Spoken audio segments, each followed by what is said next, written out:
Welcome everyone, I'm Dr. Sam Spinelli, physical therapist and strength and conditioning coach with Citizen Athletics. Today we're going to be talking about the heels elevated squat. In particular, why I actually think a lot more people should try elevating their heels while they squat.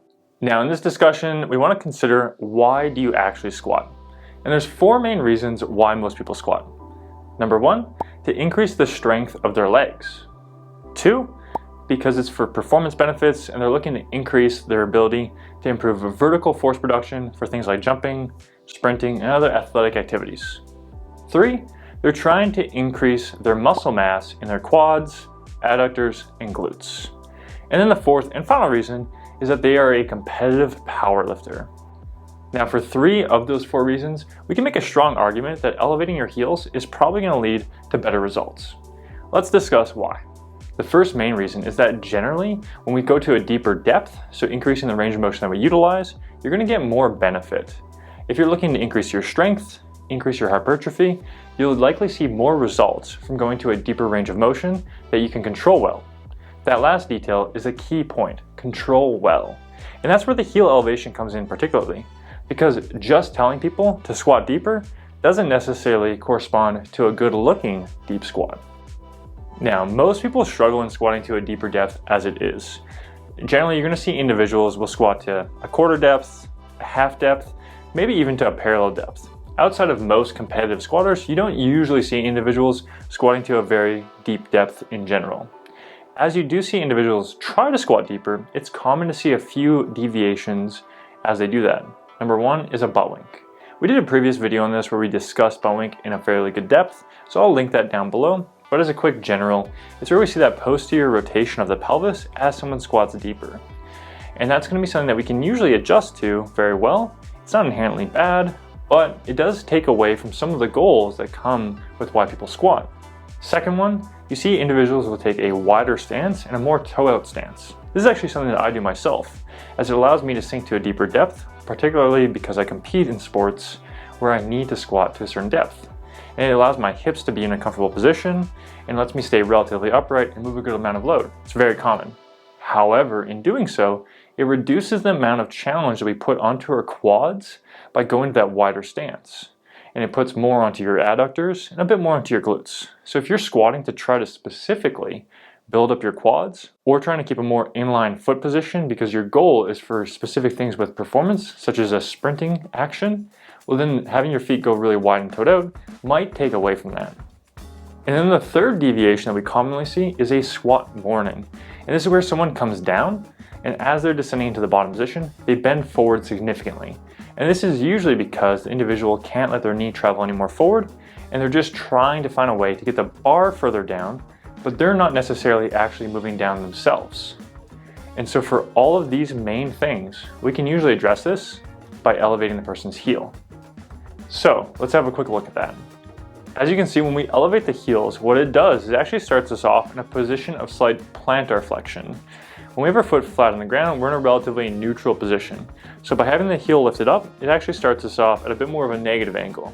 And that's really beneficial because as you come down into the bottom of the squat, your knee can travel forward to the same degree that it normally would, which means that you'll actually gain those few extra degrees of range of motion relative to the previous starting position. As well, it also shifts you forward slightly.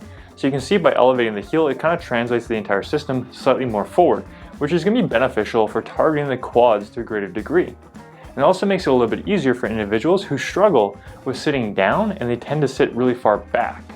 So by doing so, it's almost like utilizing a goblet squat or a front squat because it shifts that load a little bit more forward. And then the other third benefit that we also see is that because we're able to utilize our ankles and knees to a little bit more degree, it usually reduces the relative hip demand. So for individuals who find that they have a pinch in the front of their hip or they have a real struggle in getting back into the squat, this usually alleviates this for most of those individuals. Now when we're discussing elevating the heels, there's a few different ways you could do this. The first and probably best way is to utilize a heel elevated shoe.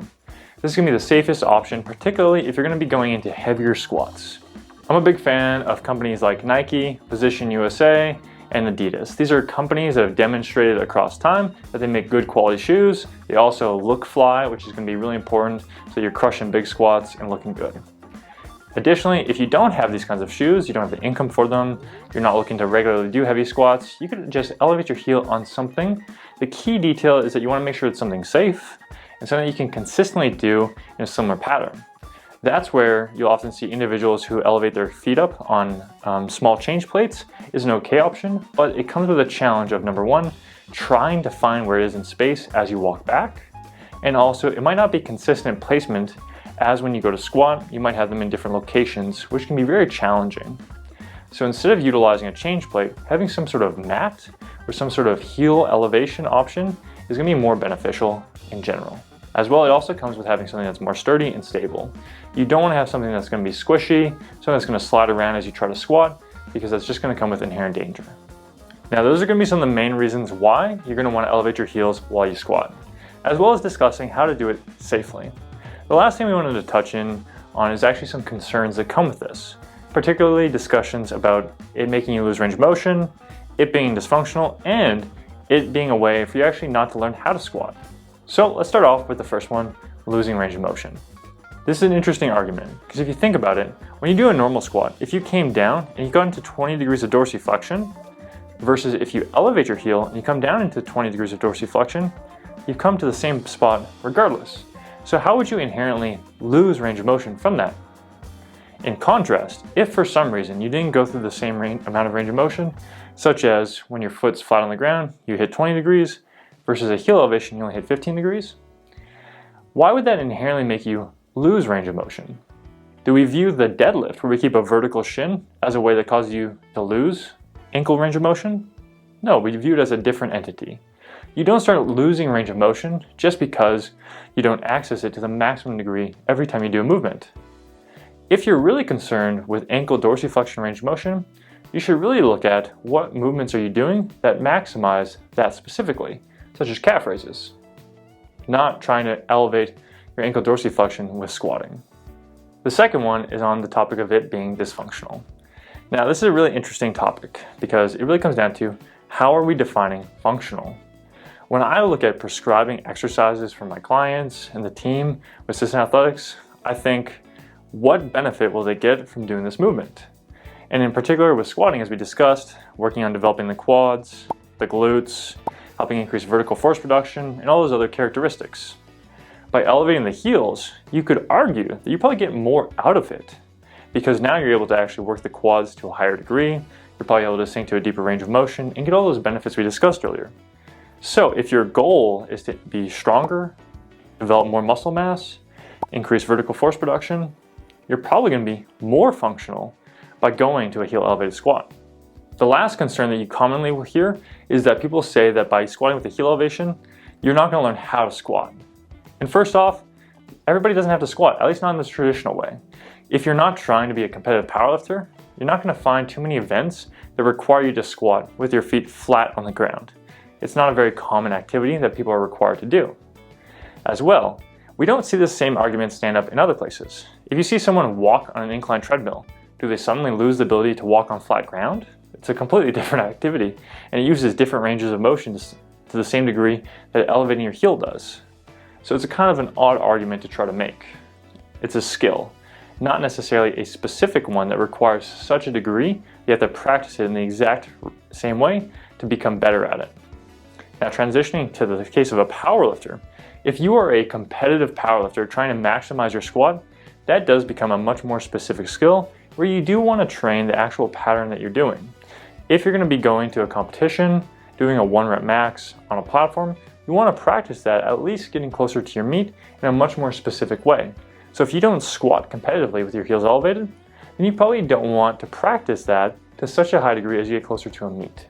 Doing it further out, either as an accessory movement or as a way to help build up some weaknesses, like if you struggle in staying upright, building your quads, that could be very beneficial. But you also want to make sure that as you get closer to your competition, you train your specific lift. Thank you for watching. Hopefully this video helped explain why it's going to be beneficial to elevate your heels in different cases, addressing some of the concerns why some people think it's dangerous or not the right thing to do, and also teaching you how to do it safely. Appreciate you watching the video. Make sure to hit that like button down below. It helps us out a ton. And subscribe for more content in the future.